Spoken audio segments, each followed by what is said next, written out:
Assalamualaikum warahmatullahi wabarakatuh. Waalaikumsalam. Alhamdulillahirabbil alamin wassalatu wassalamu ala asyrafil anbiya'i wal mursalin nabiyina Muhammad wa ala alihi wa ashabihi ajma'in, amma ba'd.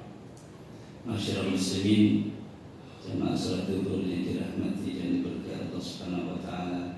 Alhamdulillah wa syukurillah ala ni'amillah. Salatan wa salamun ala Rasulillah. Insyaallah kita masih membahas hadis yang ketujuh. Pekan lalu kita sudah bahas bagian. Saya ulangi lagi, saya bacakan dulu. An Abi Ruqayyah Tamim bin Aus ad-Dari radhiyallahu anna Nabiy sallallahu alaihi wasallam qala, dari Abi Ruqayyah Tamim bin Aus ad-Dari, semoga Allah meridhoinya, sesungguhnya Nabi sallallahu alaihi wasallam bersabda, "Dinun nasihat." Agama itu nasihat. Qulna, kami bertanya, "Liman ya Rasulullah?" Untuk siapa ya Rasulullah? Qala Rasulullah sallallahu alaihi wasallam menjawab, "Lillahi," untuk Allah, "wa li kitabihi," dan untuk kitabnya, "wa li rasulihi," dan untuk rasulnya, "wali a'immatil muslimin," dan untuk pemimpin kaum muslimin, "wa amatihim," dan untuk kaum muslimin secara umum. Rawahu Muslim, hadis riwayat Imam Muslim. Kemarin sudah kita bahas tentang makna agama dan makna nasihat. Lalu kita sudah sampaikan juga apa yang dimaksud nasihat untuk Allah dan untuk kitabnya. Nah, sekarang kita lanjutkan wali rasulihi. Yang dimaksud nasihat untuk Rasul adalah sesuatu yang sangat mendasar yang mesti kita lakukan untuk Rasul sallallahu alaihi wasallam. Yang inti, tentu saja sebagai muslim, ya, selain iman kepada Rasulullah sallallahu alaihi wasallam sebagai rukun iman yang 6, yang kemudian ada konsekuensi, ada kewajiban yang mesti dilakukan oleh siapapun orang muslim, orang mukmin. Yang pertama, mentaati Rasulullah SAW. Apa yang diperintahkan kita laksanakan, apa yang dilarang kita tinggalkan. Wa ma atakumur rasulu fakhudhuhu wa ma nahakum anhu fantahu. Karena itu Rasulullah SAW bersabda, "Man ata'ani faqad ata' Allah." Siapa yang taat kepadaku berarti dia taat kepada Allah. Wa man asani faqad asallah. Dan siapa yang maksiat kepadaku berarti maksiat kepada Allah. Maka taat kepada Allah dan taat kepada Rasul itu tidak bisa dipisahkan. Makanya ada dua syahadat sebagai pintu masuk seseorang ke dalam Islam ini. Yang pertama adalah syahadatut tauhid, yang intinya buahnya adalah ikhlas lillahi ta'ala. Dan yang kedua syahadatul risalah, yang intinya adalah ittiba'ur rasul. Maka sering kita sudah bahas syarat diterimanya ibadah itu ada dua. Yang pertama ikhlas lillahi ta'ala, dan yang kedua mutaba'atur rasul, sesuai dengan apa yang dicontohkan, yang diajarkan oleh Rasulullah SAW. Berikutnya kita harus bersolawat. Memang ini tidak diwajibkan dalam waktu tertentu, tetapi secara umum Allah Subhanahu wa taala firmankan, "Innallaha wa malaikatahu yusholluna 'alan nabi ya ayyuhalladzina amanu shallu 'alaihi wa sallimu taslima." Sesungguhnya Allah dan malaikatnya bersolawat untuk Nabi Muhammad SAW. Wahai orang-orang beriman, shallu 'alaihi, bersolawatlah untuknya, wa sallimu taslima, dan sampaikan salam sejahtera untuknya. Maka fadilahnya luar biasa. Sekali kita bersolawat dibalas 10 kali. Karena itu perbanyaklah sholawat untuk Nabi Muhammad SAW. Bukan berarti Rasul SAW butuh doa kita, tetapi kita yang butuh, karena itu diperintahkan oleh Allah Subhanahu Wa Taala. Ya ayyuhalladzina amanu shollu alaihi wasallimu taslima. Nah, dalam sigot sholawat ini banyak sekali. Ya, ada yang disebut sholawat Ibrahimiyah karena disebut Nabi Ibrahim di situ. Allahumma sholli ala Muhammad wa ala ali Muhammad kama shallaita ala Ibrahim wa ala ali Ibrahim wa barik ala Muhammad wa ala ali Muhammad kama barakta ala Ibrahim wa ala ali Ibrahim fil alamin innaka Hamidum Majid. Ini yang dipilih oleh para ulama redaksi sholawat yang maksud. Lalu ada pertanyaan, bagaimana dengan kalimat Sayyidina? Ada beberapa pendapat yang tengah. Tidak masalah ada tambahan Sayyidina kalau di luar doa sholat. Karena kalau sholat itu harus maksud. Tapi di luar sholat tidak ada masalah. Allahumma sholli ala Sayyidina Muhammad wa ala ali Sayyidina Muhammad, tidak ada masalah. Yang dipersoalkan itu ketika di dalam sholat, maka kita menggunakan doa yang maksud seperti yang tadi saya bacakan, tidak disebutkan Sayyidina. Ya Allahumma sholli ala Muhammad wa ala ali Muhammad. Ini ada pendapat yang keras ya, di luar dan di dalam surat tidak boleh menggunakan Sayyidina. Ini juga tidak kuat dasarnya. Ya, karena itu kalau kita baca kitab-kitab terdahulu itu menggunakan itu semua di mukadimah. Ya, tidak ada persoalan. Lalu kita membenarkan apa yang disabdakan oleh Rasulullah SAW. Ketika kita pastikan hadisnya sahih, karena hadis ini beda dengan Quran. Kalau Al-Quran itu mutawatir, tidak boleh kita ragukan sedikit pun, pasti sahih. Tetapi kalau hadis ini ada pembahasan yang secara khusus dibahas dalam ilmu mustalahul hadis atau ulumul hadis. Ternyata hadis itu bermacam-macam. Ada yang sahih, ada yang hasan, ada yang dhaif. Itu garis besarnya. Hadis dhaif itu juga macam-macam lagi.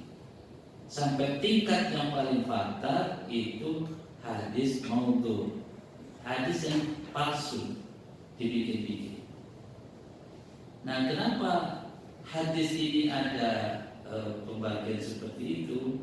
Karena ini dibuktikan dengan sanad dan riwayatnya. Apakah sanadnya nyambung nih sampai Rasulullah SAW? Kalau tidak ada yang nyambung atau tidak ada yang putus tidak nyambung, maka dikatakan tidak sahih hadis. Bagaimana kita mengatakan sabda Rasul padahal tidak bisa dibuktikan itu sabdanya Rasul? Makanya itu ada hadis mauquf, ya ada hadis munqati dan seterusnya. Ini mudah-mudahan satu saat bisa dikaji karena ini ilmu penting ya, ilmu mustalahul hadis ini. Jadi ilmu tentang hadis, mana yang sahih, mana yang hasan, mana yang dhaif. Mana yang bisa dijadikan dalil, mana yang tidak bisa dijadikan dalil. Itu ada pembahasan secara khusus. Nah, ketika kita sudah mengetahui hadis itu sahih, maka tidak ada alasan untuk tidak menerima kebenaran. Dan para ulama dulu meneliti hadis ini luar biasa, detailnya luar biasa. Ini tidak ada ilmu sanad kecuali dalam Islam. Di agama lain tidak ada. Jadi sabda Rasul yang sampai ke kita sekarang ini itu diketahui perawinya satu-satu sampai Nabi Muhammad SAW. Kalau ada yang putus, maka tidak sah hadisnya. Hadis sahih itu semuanya nyambung, dan itu dibuktikan dengan biografi masing-masing perawi. Fulan ini siapa, lahirnya di mana, tempatnya di mana, wafatnya di mana, itu tahu. Ini ada kitab yang luar biasa ditulis oleh Ibnu Hajar Al-Asqalani, judulnya Usudul Ghobah, Singa Hutan Rimba, itu judul bukunya. Isinya itu biografi perawi hadis.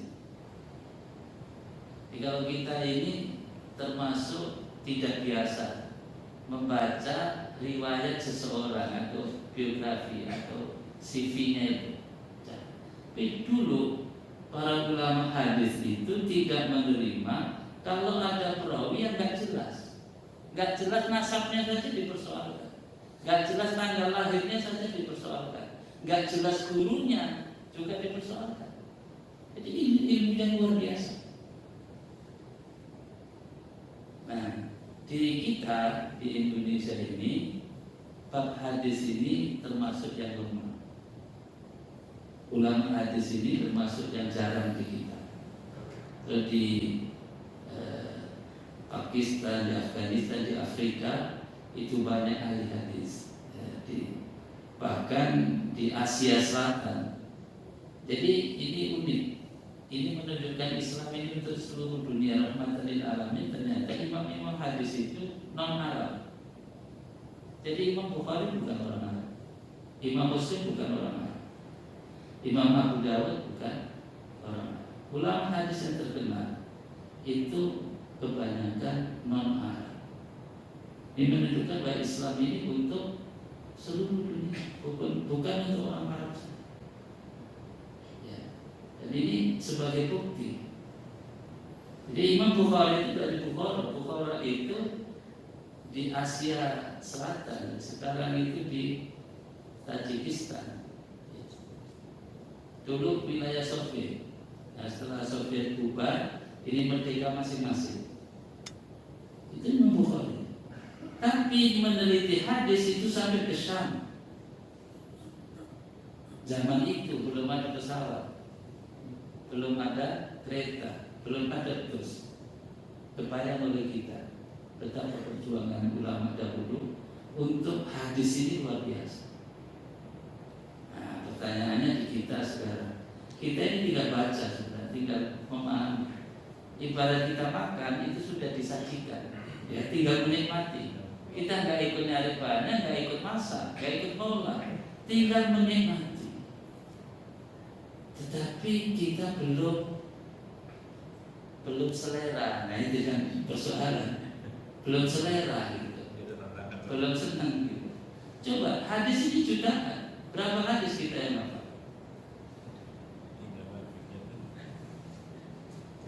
Imam Bukhari dapat 360.000 hadis. Bukan hafal matanya, sanadnya itu dihafal semua. An-fulan, bin fulan, bin fulan, bin fulan, sampai Imam Bukhari. Dulu nggak ada komputer, nggak ada ya, untuk nge-save itu nggak ada, ini nggak ada di otak semua. Tapi itu Allah Subhanahu Wa Taala yang Maha Kuasa ya, menjaga agama ini, tidak ada yang hilang. Makanya ulama-ulama dulu itu karena nggak ada komputernya ya otaknya itu. Tapi itu luar biasa. Ada kisah Ibnu Taimiyah. Ibnu Taimiyah ini menyaksikan orang berantem di depan masjid. Yang berantem ini pakai bahasa Parsi yang dia nggak ngerti. Lalu dibawa ke pengadilan.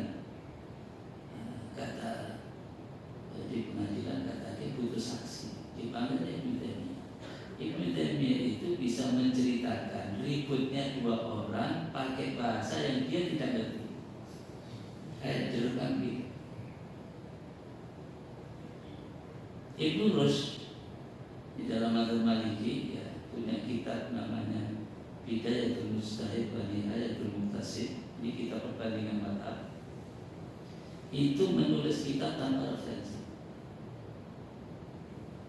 Sekarang ini mahasiswa bikin skripsi, bukunya ngumpul dulu. ini kitab tebal tidak pakai referensi. Dalam mazhab Hanafi itu ada kitab Al-Mabsud namanya. Sekarang dicetak 2009 jilid, ditulis Imam Syafi'i. Imam Syafi'i ini dipenjara oleh penguasa. Dulu penjaranya itu dibikinkan lubang kayak sumur begitu. Lalu muridnya itu datang di bibir sumur ini. Nah, Imam Syafi'i ini ngomong aja di situ. Ditulis oleh santri-santri oleh muridnya yang ada di bibir sumur, dikumpulkan jadi kitab perbandingan 29 jilid. Itu ngomong tanpa referensi. Jadi kalau dulu hafal Quran itu ya semua ulama itu hafal Quran di bawah usia 10 tahun. Cuma hafal hadis itu yang di kita nggak biasa. Di beberapa negara Afrika itu masih, di Maroko masih. Jadi biasa hadis dihafal itu, Sahih Bukhari dihafal. Karena itu kita ya, sebagai umat yang banyak di Indonesia ini, salah satu titik lemahnya itu di ulama hadis. Yang khusus menekuni hadis itu masih sedikit. Jadi kalau secara akademis yang S3-nya hadis itu bisa dihitung dengan jari. Ya, jari kita cuma 10. Ini aja cukup untuk ngitung gitu. Artinya sedikit sekali. Sedangkan dokter ekonomi itu ya dokter di bidang yang lain banyak sekali. Di bidang hadis termasuk. Ini padahal ini sumber Islam yang kedua. Jadi barangkali ya menyadarkan kita semua bahwa mendalami hadis ini penting karena ini referensi kedua setelah Al-Quran. Dan umat Islam sepakat tidak ada yang beda. Nah karena kita punya persoalan hadis ini berdasarkan riwayat, maka ada yang hasan. Hasan itu tingkatannya di bawah sahih.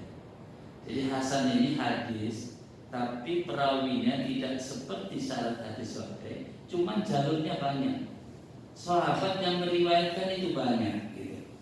Di hadis ini kadang-kadang hanya satu sahabat yang meriwayatkan. Kayak hadis niat itu hanya Umar yang meriwayatkan, yang lain tidak. Tapi ada hadis jalurnya dari sahabat itu banyak. Nah karena banyak, akhirnya digabung menjadi hadis sahih. Nah hadis yang dhaif tapi jalurnya banyak dikumpulkan itu menjadi hadis hasan, yang disebut hasan li ghairihi. Jadi hadis hasan ada dua macam, hasan li dzatihi yang memang dia statusnya dari awal memang hadis hasan, tapi ada hasan li ghairihi hadis dhaif tapi jalurnya banyak, akhirnya saling menguatkan menjadi hadis. Nah hadis dhaif itu banyak sekali. Akhirnya sanadnya memang nggak nyambung. Ada yang terputus. Kalau sanadnya terputus nggak bisa diterima. Jadilah hadis dhaif. Ada yang parah itu hadis palsu. Memang nggak ada. Dibikin-bikin gitu. Dari awal memang nggak ada. Cuma dibikin-bikin. Nah ini yang banyak beredar di masyarakat kita. Yang terkenal itu malah hadis palsu. Jadi ada kitab di pondok itu terkenal. Hampir semua pondok ya di kita itu dulu membaca hadis itu. Diteliti di Malaysia. Ini menjadi disertasi doktor. Ternyata 70% hadisnya palsu. Ini kan Malaysia. Ya, yang pernah nyantri mungkin tahu. Misalnya dulu ada hadis kan kalau Ramadan, man fariha bi dukhuli Ramadan haramallahu jasadu an-nar. Siapa yang senang dengan datangnya Ramadan, Allah haramkan jasadnya dari neraka. Itu kan masyhur, terkenal. Hadisnya ternyata dhaif. Nah, kemudian ada diskusi ulama hadis juga, bagaimana mengamalkan hadis dhaif. Kalau dhaifnya tidak parah dan itu untuk fadilah amal, ada yang membolehkan, ada yang enggak sama sekali. Pokoknya kalau hadis dhaif enggak sama sekali. ada yang masih menggunakan hadis dhaif untuk fadhailul amal. Imam Ahmad rahimahullah mengatakan dhaifun inti khairun min ara'ir rijal. Hadis dhaif bagiku lebih baik daripada pendapat orang. Tentu yang hadis dhaifnya tidak parah. Karena itu ada yang disebut hadis fil makna. Hadisnya dhaif tapi maknanya benar. Dhaif secara sanad ini pasti bukan sabda Rasul, tapi maknanya sesuai dengan Al-Quran dan sesuai dengan hadis sahih. Ya. Maka itu bisa dipakai, hanya saja tidak boleh dinisbatkan kepada Rasul. Ya. Kalau kita mengatakan qala Rasul, itu harus sudah terbukti bahwa hadisnya sahih atau hasan. Nah, ulama-ulama hadis sudah menyeleksi semua. Kita ini tinggal menikmati sebenarnya, nggak ikut capek. Sekarang hadis sahih sudah dikumpulkan semua, hadis dhaif juga sudah dikumpulkan semua, tinggal baca. Sudah diteliti oleh para ulama. Karena itu kemudian ada kumpulan kitab-kitab hadis yang sudah dipilih, misalnya hadis akhlak, ada Riyadhus Shalihin. Riyadhus Shalihin ini disusun oleh Imam An-Nawawi. Itu dipilihkan hadis-hadis sahih minimal hasan. Hadis dhaif tidak dimasukkan di sini. Walaupun terakhir ada penelitian ada 1-2, tetapi itu tidak mempengaruhi karena kitab ini derajat hadisnya sudah diteliti minimal hasan. Kalau cuma baca kitab Bulughul Maram, cara menyusun Ibnu Hajar Al-Asqalani juga begitu. Hadis pertama hadis sahih dulu, terus di akhir disebutkan hadis dhaif yang di situ menjadi sebab khilaf dalam fikih. Karena kitab Bulughul Maram itu kumpulan hadis fikih, hadis hukum. Jadi kalau kita bicara hadis hukum, hadis yang terkait dengan fikih, Bulughul Maram kitabnya. Jadi di syarat banyak sekali. Salah satu syarat yang terkenal itu Subul Salam yang ditulis oleh As-Sunani. Kitab akhlak yang direkomendasikan Riyadhus Shalihin. Itu sudah dipilih hadis-hadisnya. Kalau kita ikuti dari awal bab ikhlas sampai akhir itu masya Allah, akhlak kita bagus sekali. Ya. Di situ ada bab adab, saya sering baca ulang-ulang itu. Rupanya adab itu keseharian kita ini ada dasarnya. Kita mau makan, kita mau tidur, kita masuk rumah, keluar rumah, di perjalanan ketemu orang, ada semua adabnya. Ya. Bahkan yang menarik itu hal-hal yang sifatnya kecil, menurut kita kecil, pakai baju itu kan tiap hari kita, itu ada adabnya. Isi rambut itu ada adabnya.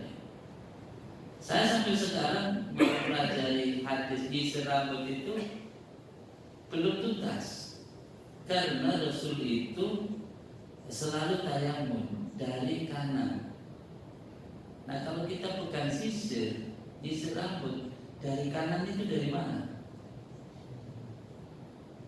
Itu sampai sekarang saya masih nyari itu. Tapi itu ada adabnya isi rambut. Soal Islam ini. Nah, jadi ini penting ya masalah hadis, ini nasihat untuk Rasul itu kita harus membenarkan sabda-sabdanya yang sudah terbukti sahih dan hasan. Lalu apapun yang dicontohkan Rasulullah SAW dalam sunnah-sunnahnya, kita berusaha untuk mengikuti, ya, menghidupkan sunnah-sunnah.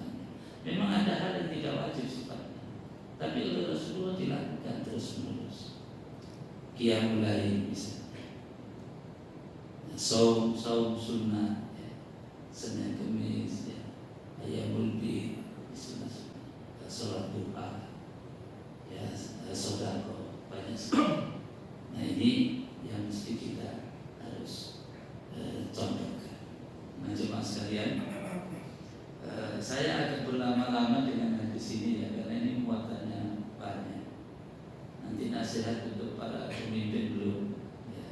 Ini baru membahas bagaimana kita bersikap ya terhadap Rasul kita Muhammad Sallallahu Alaihi Wasallam.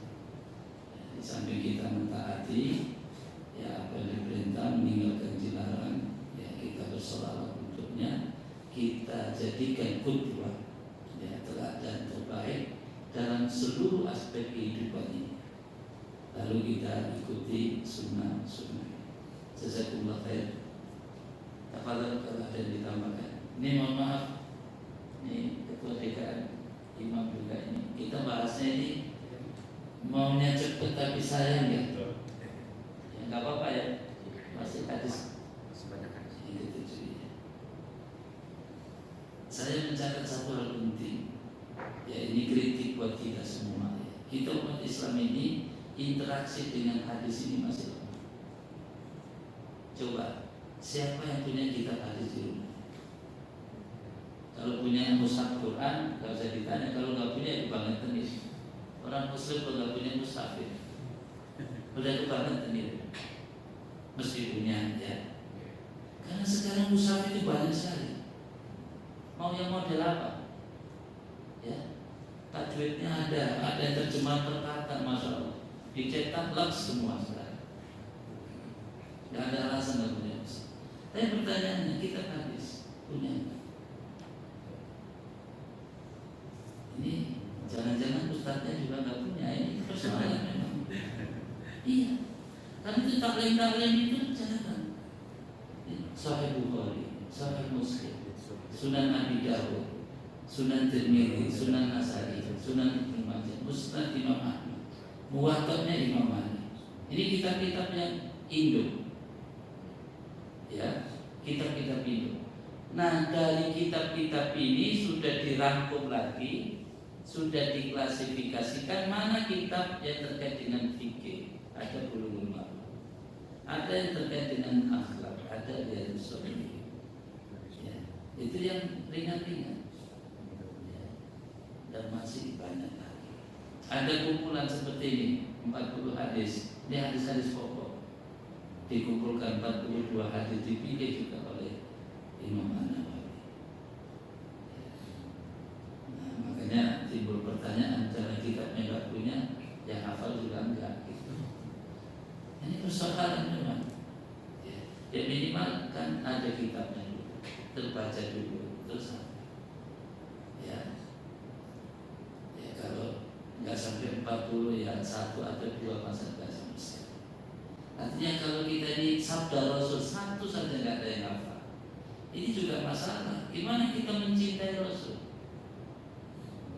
Kita mencintai Rasul tapi sabdanya kita nggak suka, kan paradok itu. Gimana kita mencintai? Karena kita surat-surat Rasul nggak pernah kita baca. Saya waktu haji sama beliau dulu, salah satu siapa kitab itu Wasiat Rasul, kumpulan hadis tentang wasiat Rasul untuk umatnya. Itu 3 jilid. Mulai saya baca, masya Allah. Ya. Itu baru kumpulan wasiat Rasul untuk umatnya. Itu saja sudah banyak sekali. Nah, jadi mudah-mudahan ini memulai gitu. Jadi berislam itu untuk menyempurnakan tidak ada yang kedaluarsa. Jadi buktikan kalau kita ini cinta kepada Rasulullah SAW. Salah satu buktinya ya kita senang. Ya, kita bisa membayangkan seolah-olah hadir di tengah-tengah kita Rasul kita ketika kita baca sabda-sabdanya. Dan itu dalam Islam menjadi referensi kedua setelah Al-Quran. Nah, misalnya perintah sholat ada dalam Al-Quran, tapi kaifiyah sholat tidak ada dalam Al-Quran. Caranya sholat, mulai takbir sampai salam, itu hadis. Makanya Rasul ketika meminta umatnya sholat tidak disuruh merujuk kepada Al-Quran, tapi shollu kama ra'aitumuni usolli. Sholatlah kamu seperti aku sholat. Itulah hadis. Karena hadis itu apa yang dinisbatkan kepada Rasulullah SAW, baik ucapannya, perbuatannya, ya maupun ketetapannya. Jadi ucapannya, perbuatannya, ketetapannya itu menjadi hadis. Baik, silakan kalau ada yang ditambahkan, masih ada waktu 5 menit lagi. Ya, silakan. Yang kemarin sudah kenalan ini, mana temennya, jenggotnya yang mirip-mirip kemarin. Baik, pertama tentang masalah hadis mutawatir itu, berapa syarat orang yang bisa menyaksikan dikatakan itu hadis mutawatir. Ada beberapa perbedaan. Kemudian yang kedua tentang masalah isnad itu di masyarakat kita pemahamannya ya ada sesat yang tidak memasukkan bab-bab akidah yang bersumber dari kitab lisan. Ini seperti apa? iya. Ini nggak cukup karena ini harus selalu hadis ini. Ini pertanyaan begini karena hadis di tema khusus ya. Jadi yang disebut mutawatir itu dari generasi ke generasi diriwayatkan oleh orang yang banyak yang tidak mungkin sepakat untuk dusta. Seperti Al-Quran itu mutawatir nyampe ke kita. Karena Al-Quran ini dari generasi pertama para sahabat ke generasi berikutnya terus sampai ke kita. Itu diriwayatkan oleh orang banyak sekali yang mustahil bersepakat untuk dusta. Makanya terjaga, nggak ada yang lewat itu. Nah, itu sebabnya rahasianya kenapa Al-Quran itu bisa dihafal oleh satu orang dari awal sampai akhir. Cara Allah menjaga. Karena itu kalau mushaf ini dibakar seluruh dunia hadis bisa dicetak ulang, nggak ada yang keliru, nggak ada yang tidak. Makanya nggak boleh meragukan Al-Quran karena sampai kepada kita tawatur mutawatir. Nah hadis itu tidak semuanya mutawatir. Bahkan seperti hadis yang kita baca ini hanya satu sahabat yang meriwayatkan. Ruqayyah saja, Abu Ruqayyah saja. Yang lain nggak meriwayatkan. Gitu. Nah ada beberapa hadis yang mutawatir karena dari generasi ke generasi itu diriwayatkan dengan banyak sekali. Inilah kemudian kenapa ada perbedaan di antara para ulama. Salah satu sebabnya, salah satu ya, ada hadis yang nyampe kepada yang ulama yang bersangkutan, ada yang nggak sampai. Ada hadis yang sudah sampai, ada hadis yang belum sampai. Yang kedua, ada yang menilai hadis, ulama yang satu mengatakan sahih, yang lain mendoifkan. Sehingga ada yang dijadikan dalil, ada yang tidak dijadikan dalil. Di situ termasuk sebab adanya khilafiyah di para ulama. Padahal contoh, ulama yang 4 ini itu guru dan murid semua. Imam Syafi'i itu pernah berguru kepada Imam Malik membaca kitab Muwatta. Hanya 9 ayat.